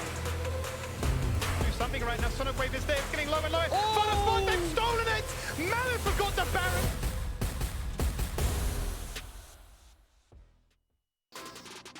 Welcome back to the LCO. Yes, we've had 2 pauses, but I believe we are ready to rock back into this game. It's just too powerful, Max. You know, playoffs are on the line. These 2 teams, tied on 5th, looking for that 5th and final spot. They're saying, look, you just can't handle us. It's the perfect time for the pause to happen, really. I think the tournament realm is just under all that stress of expectations, you know. how the stadium's going to look after tonight, it's too much. Too much to handle. Too hot to handle, I believe, as some of you TV geeks would have said. Let's load back into this one, though. Fantastic. I suppose a quick reminder also of what we just saw to get you back in the loop was a team fight that broke around the Heralds. Mammoth left their Aphelios down bot side to farm plates. They did claim the Herald, but Direwolves with a 5-man squad rocked up, and it was Frost that picked up the kills. Yeah, so we saw 3 kills go over to the side of 0 for Mammoth. So Direwolves, yeah, you didn't get the Herald, but look, you're pretty happy with the outcome of that situation. Your Jinx now sitting pretty with a bounty, the only bounty in the game, in a pretty good position to be able to take over this game. So our question was, going into that pause, right, the fact that Direwolves then found himself a net advantage of 2,000 gold making that play. What would, Voice and more specifically Mammoth find in as a result? They got the red and white, but if you look at that turret bot tier 1, only 1 plate has gone. So you're really looking at trying to see what Mayfan can do with this push. And typically we've seen it go down to 2 plates and then you summon it for the instant execution, but it needs some big play. I mean, this feels a little bit rushed from the side of Mammoth. Normally you would try to stack a bigger wave, potentially bring your mid laner down as well to pressure them off the turret, but just running straight through the lane and trying to get the Herald down isn't going to be the most effective use of it. Because like you said, Skimmy, you do want to be getting the Herald to sort of be that executor for the turrets, because turrets get more armor as you take plates. It's going to be a lot harder for them to take these 2 plates in a sort of push. I guess one plus side is you are getting that immediate gold onto the Aphelios, so he can start to, I guess, pressure the lane. But yeah, not going to be getting the full bot turret time. Not anytime soon, at least, and it will mean that Dire will still retain their big gold lead that they found in that fight. So let's reframe things. 10 minutes in, what we're also talking about was some of those big CS leads, right? Primarily it was found in the top and mid, but you're also finding it in the bot lane now, and I think that's a big talking point given the fact that Aphelios has to be big this game. Yeah, so you're definitely pretty upset if you're Mammoth, I guess, that your Aphelios doesn't have more of a CS lead, given you did leave him down in the bot lane for that Rift Herald play. I think one of the points of concern as well for if you are Mammoth is this top lane, right? Like this CS lead, it was 30, it's now 35, right? It's just going to keep getting bigger and bigger and bigger as the game goes on. And this Vayne's going to be a real threat because the Trundle's not that accelerated, so you don't really have that many good answers for this Vayne if she does get online. Okay, so concern you can see from the sort of gold graph at this stage. Big leads in all the right places. Everybody hitting those 4K margins nice and early on. Now, Dire wants to pick up the first Drake. Second one has spawned. It's going to be an Ocean Drake at that. So Mammoth going to look to try and claim this one as easy as can be. Mayfan is keeping toe-to-toe on pace with Bulldog, however, but he has spent a long, long time shuttering bot lane. And this is a good move from Zoranus here. I think when you are playing against that Shen, you need to make sure you are able to impact these fights. And since he doesn't have the TP, his only real option is to walk down. So I think this is nice from Zoranus, just ensuring that they pick up the dragon and he's going to run back to the top and continue being a nuisance for this Shen. Yeah, can't get caught out by any funny business at the Stand United. He doesn't have a TP, so it's going to be Kiyose actually looking to make the play topside. I like this, right? The fact that I can go topside, you can then rotate from the Drake to mid and no CS is lost. Yeah, really nice all-around work as a 5-man unit, making sure that they're not missing waves where they don't have to. And I think we should see them swap back after this wave so they can start playing with the Ahri in the mid lane. Let's see what they can do then with that first deployment of the Stand United. We've waited all game long for it to come online. It is here now finally. But I'd imagine at this stage, given the fact that they are down in gold, you're probably looking at those item breakpoints really before they look to try and make that first move. For Voice, I would love to see him go the Kraken Slayer route. I know we've seen a lot of Gale Falls come out of the Aphelios in recent times. But I feel like surely if the comps are all built around you, you just need maximum squishy DPS. Yeah, exactly, Skimmy. I think when you are, I guess, the president, so to speak, in this game, and you've got 4 Secret Service agents whose sole job is to make sure you don't die, you can just dish out as much damage as you need. I think the only thing that Gale Force could be useful to dodge is the Ahri Charm, or else it's just like, speeding up to get a kill. But I think that when you have this much utility behind you, like you said, you don't really need it. Let's see if they can buy that time. Time is of the essence really at this stage. Second Herald of the game will be spawning in just under now a minute. Turret plate's only 40 seconds left on those as well, so a big chance for Mammoth as a whole to try and claim any kind of free gold on the map. Give themselves the best chance possible coming into this next skirmish, because Direwolves right now, it just seems like them are pushing. Yeah, and that's what makes it so hard if you are Mammoth, right? Like, you are wanting to get plates onto your carries, but if you look at every lane, they're all pushed in, right? Your top lane is essentially under his turret for the entire game. Ari can just one-shot waves now. So you have very limited windows to get plates. This is a good one from Mammoth. They're capitalizing on the fact that, you know, Frost and Shinky did go for a base, and so they were able to shove the wave in and go. But Shinky has got a flank here. He is looking. He is hunting. He's going to look to try and slow them down at least, but that's going to be blocked out here by Rocco, so that's nice. Mayfun once again comes down bot side, but is going to be spotted by Vision. Too late with the sweep, however. We'll remove it, but the damage has already been done. Yeah, and we can see the second Herald is spawning in a couple seconds here, so Direwolves with control in the area are probably going to look to start this up as soon as Thorinus gets the wave in. And Mammoth is looking to trade for this turret on the other side of the map. Yeah, big hard force. I mean, Reefer is also going to make his way down here, posturing at what could have been a 4v2, so I suppose banking on the bets that the bot laner Direwolves would step up and try and take a trade. They don't mind though, because the trade for them is we'll get the second Herald of this game and we'll just get a push on 2. And this mid turret is dangerously low, right? If you're Mammoth, like this is, you don't even need a Herald at this point. This is just one more wave in with and a couple orders from Ari, and that's how it's done. So when you have that first mid turret down and you still have the Herald, right? It's a really good situation to be in if you're a Direwolves player, because you suddenly have access to, you know, do we push the 2 turrets in the top lane and get that really valuable inner turret on a side? Or, you know, do we break open mid even further with the use of the Herald? Question, but as it stands right now, Direwolves also will be spotted on Vision. Their mid-jungle duo, Refury planting a trap. You'd have to imagine with Mayfun scouting away, deciding what is the play. Kyosei stuck between a rock and a hard place, forced to burn the ultimate. Dash across the water safety. Deny any attempt for Mammoth as a whole to find their first kill in this game. Yeah, and it is honestly really hard if you are Mammoth to try to find these opportunities, because you're only... oh, hang on a minute. Voice is going all in. He's going all in. He's gone for the Gale Force. He wants mobility. He burned the flash. Now chasing on through with the Chakrams. He's hit the Moonlight Vigil, so he's got him spinning all around him. And Shinky Azakama on her flank will just get turned upon. Now Kyosei also in what could have been a spot above it, but 2v1, a charm, that's all it takes. And I love that from Voice. That is exactly the confidence and aggressiveness you need to be playing with as the Aphelios in this comp, right? Like, you have this whole team behind you, as we saw the Shen ult comes in as soon as he makes the play. Just being able to pull that trigger and go forwards, that's all you want to see from the person who you need to be carrying the game. They can't afford to be playing passive in a matchup like this, and he's going to get their first kill in the game, just where they need it as well. It's fantastic timing, as all the mythic items are now starting to come online and give them the damage boost that they will need going to the next fight. And it could be an interesting one, right? 2 Drakes to Direwolves names already, running at a very fast pace, on track for what could be a 25-minute soul. Third Drake, it's going to be a Hextech one at that. Would you be looking to contest this Mammoth, or would you be wanting to buy more time? There are certainly opportunities to contest. I think the main reason you wouldn't now if you are Mammoth is because you have no sums and no ult on your Aphelios, right?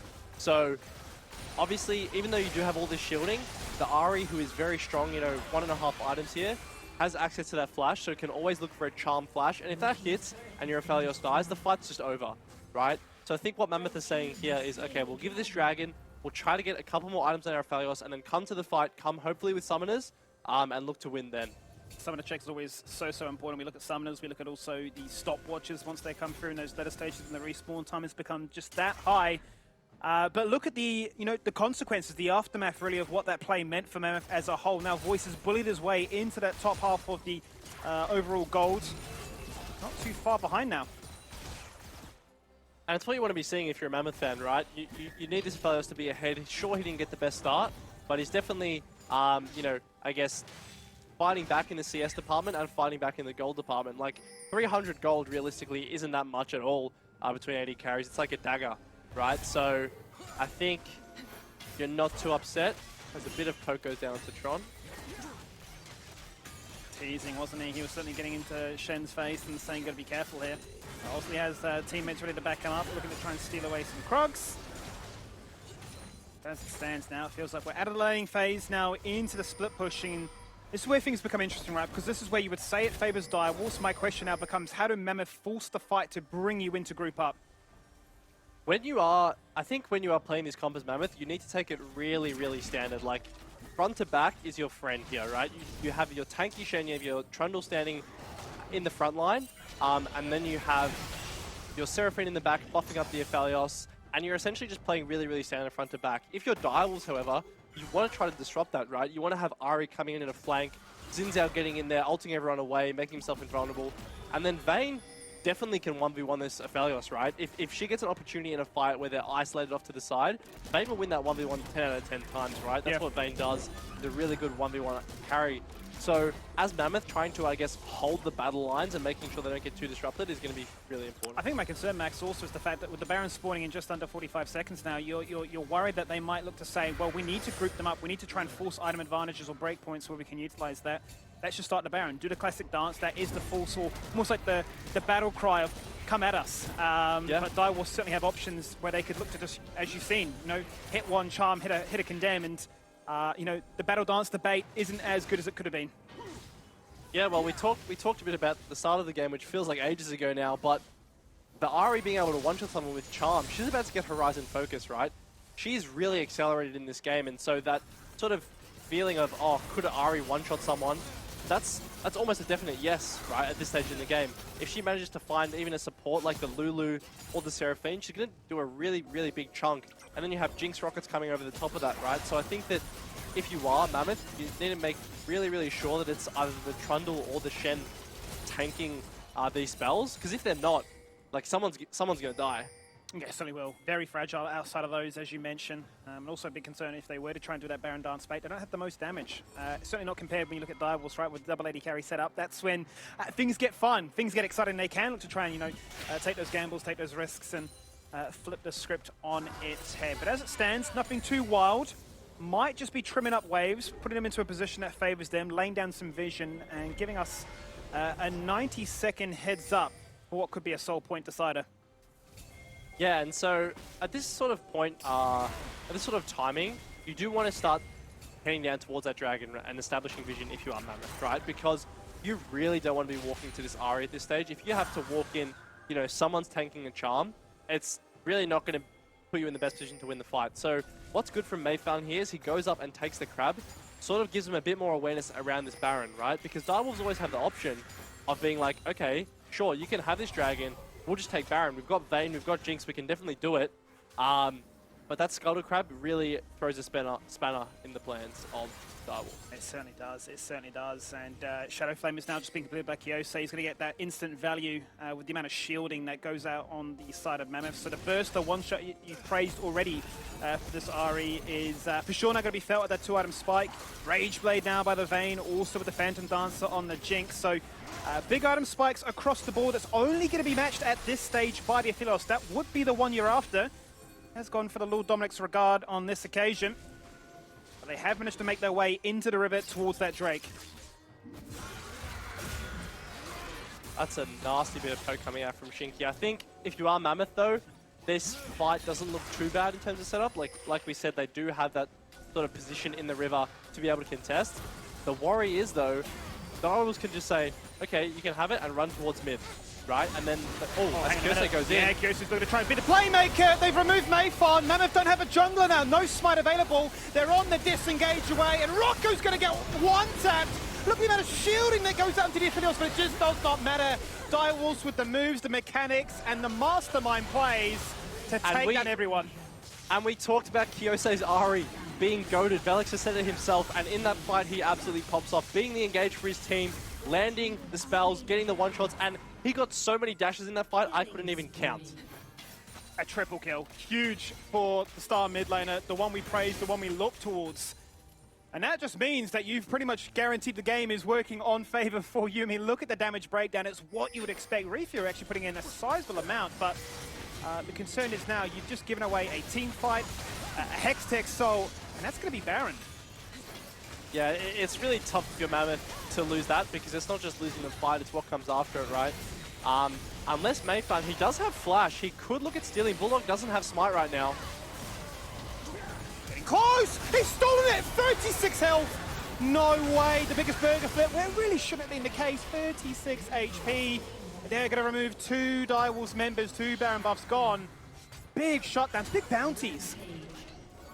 We are just the walking embodiment of a caster curse, aren't we, Skimmy? We say, look, Direwolves have just ran away with it, and then as soon as that happens, the Baron gets stolen, a double kill for Shen, and suddenly the game is back to being even.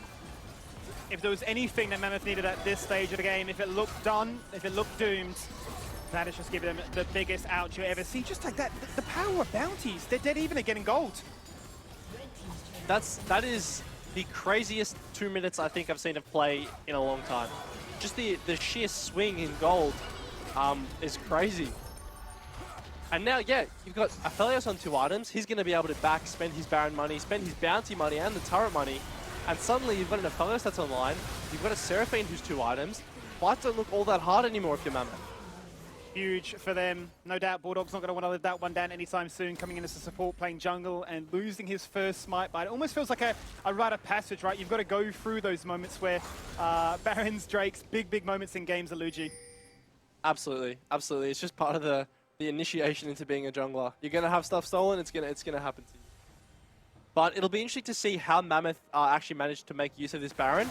Obviously, the objective bounties are still up, right? So getting onto that bot lane inner turret could be a viable source of income. And you see the Aphelios here is close to his Infinity Edge, right? So you crack that turret, Aphelios has Infinity Edge, he's 3 items, right? And suddenly the main carry in your comp, who's been behind for most of the game, is suddenly online, and he's ahead now. Yeah, and that's huge, right? What was such a weird start for him, now he is really ramping up. He's significantly further ahead than anybody else on his own team, as you would want.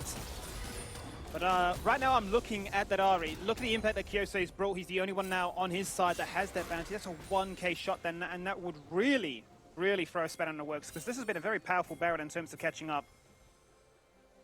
Absolutely, and one point I do want to raise in terms of dragons is when you have taken the soul, the next dragon that spawns is Elder, right? And normally what happens is the team that gets soul, you'll be able to snowball the game to the point where, you've essentially won by the time Elder spawns. But as we've seen here, since Mammoth, got that Baron, got those mid turrets, the gold's going to be quite even, and the item's going to be quite even heading to this Elder fight in almost 3 minutes, right? So if you're approaching this fight, it could go either way, right? And then you've got Elder in the play. Whoever gets that is going to win the fight. Yeah, it's a really good point, actually. The game being now held in suspension, it almost feels to me that Direwolves are frantically now looking for ways to keep the side of Mammoth bullied away. No chance for them to lay down some vision, no entrance into the side of the jungle that would offer them the ability to even contest that Elder in the first place. So let's see what they can do with 2 minutes still left to go before that comes across, because Zerenis, thankfully, has a blast cone, will not be punished. Yeah, so I think the setup we're seeing here is quite nice from Direwolves. They're sort of going back to their 1-3-1 type composition, which is exactly what you can do, right? We saw there, if Mammoth do want to try to threaten the Vayne, they are going to have to send more than 1 people up. And that gives opportunity for Kyose to get turrets like this, right? So I think if you do keep sending the Ahri and Vayne to the side lanes, you've got a pretty clear path for if you're Direwolves. Objective dancers time and time again have proven which team can establish map control usually wins. We have seen how big it is of an importance to play ARAMs through the mid lane to gain that avenue of access, but given that side lanes would really be the way for them to go. Yes, they don't have the TP online here for the Vayne. It's not available for the choosing, but certainly if they can hit some side lanes and get some pressure, then you're quite content to see Mammoth try and force a play like that. How has Mayfan died? Well, if you look at Ahri, she's got 3 items and one of them is death cap, right? So one-shotting someone is definitely on the cards. I'd be interested to see how Mayfan died. He probably just walked into a charm and got one shot. Yeah, you had to imagine. That's rough. I mean, he's got 10 stacks on the Darkseer, right? Would love to see him upgrade that to the Magias and say, really, I am the focal point of this game. Look at me. Look what this Ahri is doing. A very different turnaround from that last game here in the LCO. But I'm really impressed by Direwolves' ability, to strangle the map, right? For lack of a better term, they're just locking Mammoth in concentrated spots. Kyose is such a good position here. Dragon spawning in 20 seconds, right? Mammoth do want to shove out this mid wave, but Kyose, his ult's up again. He's sitting in this bush. No one has any idea he's here. He's going to have a monstrous flank heading into this fight, Skimmy. Certainly is. He's now going to walk straight back towards mid lane. Mammoth not going to entertain the idea of doing any face checks this time, but he's still hunting, he's still looking. Vayne isn't there, those Zerenis are going to use the Hex Gate! Oh, look at the Ari, the one-shot. Goodbye, Seraphine. Now Bulldog hits the Crescent Guard, immunes all that damage. And Shinky's looking to lay down some slow so that Frost can pop off. Zerenis goes into the night, tumbling for the Silver Bolts. Can't find Rocco just yet, but it does not matter. Frost finds the kill to try on the bomb. And Direwolves collectively ripping apart the team. One shutdown. They did remove Kyosei finally, but it's another ace. That Ari was filthy, literally one-shotting the Seraphine with just a single charm. And once she's out of the fight, it's easy pickings for Direwolves. They're going to head over to this Elder Dragon, they're going to take it, and look, you'd have to say Direwolves are in a very strong position to close this game out. Surely now this is the easiest Baron take, right? You're claiming this, you're claiming the Baron, you're claiming any chance for steal, but let's run this fight back again. Yeah, so we see the initial pick coming up at the start of the fight, and then Zoranis, like we talked about, getting a really nice flank onto the backline here, essentially zoning out Voice, and if Voice can't hit, then you have no damage to win the fight with, right? Voice only really gets to auto-attack towards these really latest stages of the fight, and by that stage it's already done. It's a 2v5. So Zoranis did a really good job coming to that fight at the end and creating that really nice zone control. Great zone control, great team fight. But a scary proposition. The Baron was there. Mammoth found a way to get back. They've learned the lesson. They're not willing to flip it again. They've built themselves up a healthy gold lead, back to where they were before. But we will entertain the idea of another full-on 5v5. Back to the, I suppose, summoner checks and stopwatches. Well, those are now online. Yeah, they are absolutely online. Everyone except Trinky is rocking a bit of stasis. So if your job wasn't hard enough originally, Mammoth, you've now got 4 stopwatches to contend with. Easier said than done now to try and find those resets. And the question is, how can Mammoth find their way to get into this Baron pit? Surely Direwolves now. No, that is the only way out. The only way Mammoth can claim this, this game back one more time. They're out of Fog of War, and Zerenis will reveal. But look at the positioning, Mammoth. They can't do anything. Yeah, it's just there's too much vision in the top side put down by Direwolves that walking in to that Baron is almost certainly death for whoever has to face check, right? So Mammoth saying, look, take the Baron, we'll try to look for a fight in our base. But if you are Mammoth, you need to wait till this Elder Dragon times out and you just need to go, right? Because if you let yourself slowly bleed out, you're going to lose pressure in all 3 lanes. And if you get triple inhibbed, it's essentially as good as done. We have seen arguments made before about, oh, it's so good though, look how much farm we can achieve in that result. But look, at this stage of the game, that's neither here nor there. Direwolves going to use that last 30 seconds of the Elder buff to go for the 1-4 split, squeeze them out that much further, constrict your options, and tease the idea of taking a double inhib. Looking for that charm, goodbye Tron. 1 charm, 1 kill. Frost now, not content with this, hits the Super Mega Death Rocket, but so much shielding. Kyosei has 100% KP in this game. 16 kills, he has 8 kills and 8 assists. My MVP for sure. We are going again. Charm goes onto Bulldog. He may just die to the turret. No, Davis the stopwatch. Double kill now for Kyosei. Hit the double digits. Oh, he's going to find 1 kill to answer back, but your Nexus is exposed. What's you going to do? I will say you're just going to lose. And what a performance from the Direwolves, especially Kyosei. I mean, every single fight, he was one-shotting someone before the fight even started, popping up on this Ahri, and I think it's safe to say he is goated on the Ahri. Oh no! Oh, don't do it, Shinky! Oh no. 3/5 of last year's Mammoth roster, he said, that was last year. I'm on this side of the fence this time, and now I'm winning. What a game. And shout out Bulldog, right? I mean, for your debut game, getting told 30 minutes before the game you have to play jungle, coming in, he looked great. He looked very stable on the Xin Zhao, rocking up to plays when he needed to, just being that role player, and it worked out great. Direwolves take the win. It certainly did, and look, we can meme him for missing that 1 Baron smite. It doesn't matter. Ultimately, they get the win. They get an all-important victory against a team they were tied in 5th with. A big decider you have to imagine going forward, Mac, as to who might clinch that final playoff spot. It was just a crazy, crazy end there. I thought, at that point where it was like the 2 minutes of the crazy gold swings, big Baron steal coming through, and a whole lot of action. You wanted some, Well, we got some. Now, it's going to be a damn hard time for Mammoth to get back in because if Direwolves keep playing like that, and the BM as well, need a shout out to Shinky, bloody jersey in the bin. Yeah. You love, just situationally, had both jerseys and it was a perfect moment. So thank you, Shinky, for the content because I absolutely love to see it. Now, let's talk shop. Let's talk what happened here in the game. This fight in particular was played so damn well. Look at Kyose just dashing all over the place. You guys already mentioned it during the cast, but it was just so well played. Look at it as well. Little heal coming through, everything he needed. And again, the shields, you name it, they bloody had it, except for a smite at the right time. So crazy, crazy situation here that it did flip back. I thought, you know, Mammoth, this is their point. This is their moment to get back into the game. But Direwolves, they weren't too phased. They knew they just had to sit back and do what they needed to. Okay, all right. Couple of caster reactions coming through as well. You love to see that, don't you, Skimmy? You do. Look, I'm all about being animated, right? I hold nothing back. It could be ugly face. It could be those like faces where you open up your camera on your phone. It's a selfie camera. You're just like, oh, hang on a minute, that's me. Look, hey, that's us. You know, hype game. Really, really hype game. It felt close for a second, right? It felt like there was a moment to believe if you're a Mammoth fan when they stole that Baron, but ultimately the hill was too big to climb. Yeah, that's it. You know, those hills sometimes are just a little too steep, aren't they, Max? Now, look, do you think if the Drake Soul went the other way, you know, if Mammoth had more contention of those objectives, there might have been a different outcome?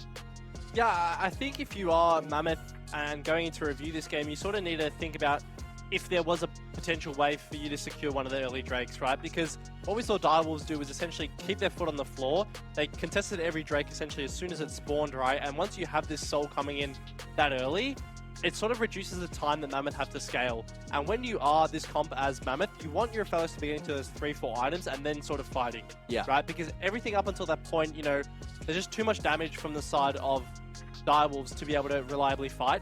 So I think that if you are Mammoth, getting caught up in, oh no, we're at Baron now and we're having to flip a fight is not how you want to be going into these games. Yeah, I feel like it's just...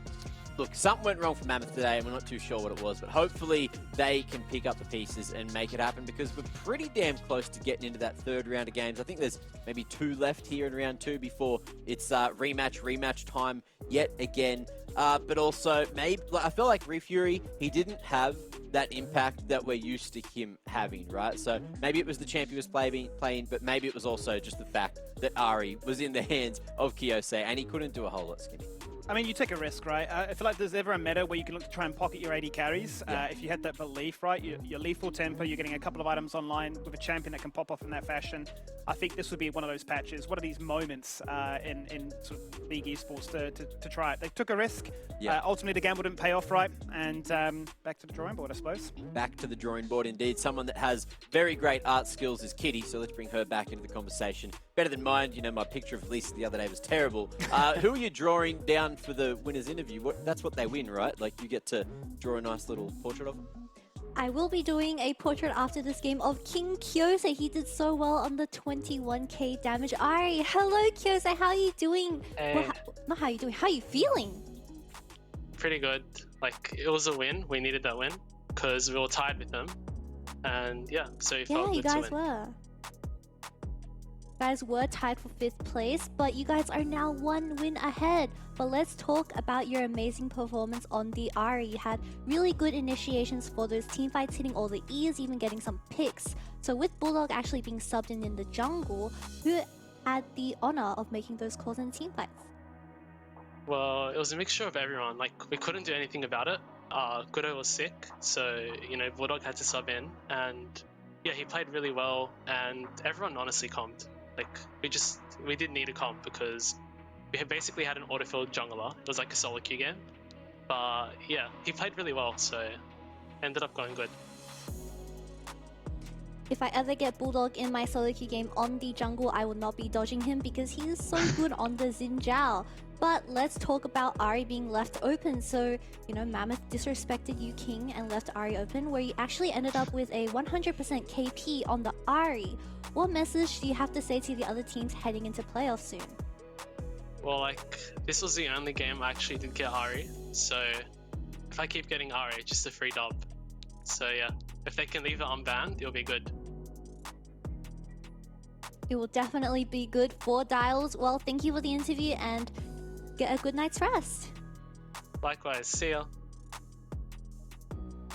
Always good to hear from him. Man was breaking ankles in different ways with some energy orbs or balls or whatever the hell it is he uses. The crystal ball? I don't know. Anyway, look, we got to get through this one to jump into game number 2. Player of the game. I think no one is going to be surprised at all that it was that man on your screen just then. It was, of course, Kiyosei just having a damn good time on the Rift. 100% KP as well. Man was all over it, Skimmy. He was. Max mentioned it as the game was happening, right? Everything ran through him, and it really is once again a case study of how important he is. When he's on his, when he's on his best, the team just looks so strong. They look uncontestable, right? We asked the coaching staff, how does it look for a team like this to try and really bully your way into that top 4? I think it's always going to start with this player here. When he's on his form, when he's got those champions, when he's got the respect, he is going to put in a big performance like this. I feel like this man is just that key piece of the puzzle every single time. When Direwolves are playing out of their mind, this man is at the helm. He's the captain of the ship. That is Direwolves. Now, speaking of captains, speaking of ships, we've got to start to sail our way that little bit closer towards the next game. But before that, make sure you jump on over to Twitter. Make sure you follow. Make sure you're there so you can send in all your content, all the good stuff, and keep up to date with everything happening, all the games, all the other content that gets put up there. But also, send your From the Fan stuff in. Maybe not today. Of course, we are trying to catch back up. A little bit of a rubber banding effect in the show, hopefully. But look, we've got to get to game number 2. And to get there, we've got to get to the other side of this break. So please, strap yourselves in. We've got a long night ahead of us. It's Pentanet, it's Order, another one of the games that you've all been waiting for. This time, he's still hunting, he's still looking. Vayne isn't there, those are Ennis attempting to use the Hex Gate! Oh, look at the Ari, the one-shot. Goodbye, Seraphine. Now, Bulldog hits the Crescent Guard, immunes all that damage. And Shinky's looking to lay down some slows so that Frost can pop off. Zrenis goes into the night, tumbling for the Silver Bolts. Can't find Rocco G's ship, but it does not matter. Frost finds the killer to try the bomb. And Direwolves collectively ripping apart the team. One shutdown. They did remove Kiyosei finally, but it's another ace. That Ari was filthy.